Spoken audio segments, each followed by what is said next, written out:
അങ്ങനെ കുറച്ച് കഥകൾ പറയാനുണ്ട്. അപ്പോൾ ആ കഥകൾ ഉണ്ടാക്കാൻ വേണ്ടിയിട്ട് പോവാണ്. ബോർഡിംഗ് പാസും കാര്യങ്ങളൊക്കെ കിട്ടി. നോഞ്ചോ എയർപോർട്ടിലാണുള്ളത്. ഇനി ഇവിടുന്ന് നേരെ പോകുന്നത് ഈജിപ്തിലേക്കാണ്. ഏകദേശം ഇവിടുന്ന് ഒരു 10 മണിക്കൂറോളം റണ്ണിങ് ഉണ്ട് ഈജിപ്തിലേക്ക്.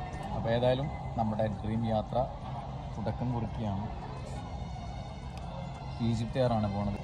കാര്യങ്ങളൊക്കെ ഇത്രയൊക്കെ സ്ഥിതിക്ക് ഇനി നമ്മൾ യാത്ര തുടരുകയാണ്. ഇത് ഒരാഗ്രഹം നമ്മൾ മനസ്സിലുണ്ടെങ്കിൽ ഏകദേശം ഒരുപാട് കൊല്ലത്തെ മുമ്പുള്ള ആഗ്രഹമാണ്.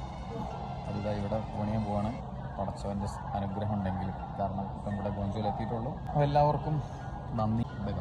എന്തായാലും പുറത്ത് നല്ല മഴയാണ്. ഈജിപ്ത് എയറാണുള്ളത്. നല്ല മഴ. ഓടിക്കയറണം.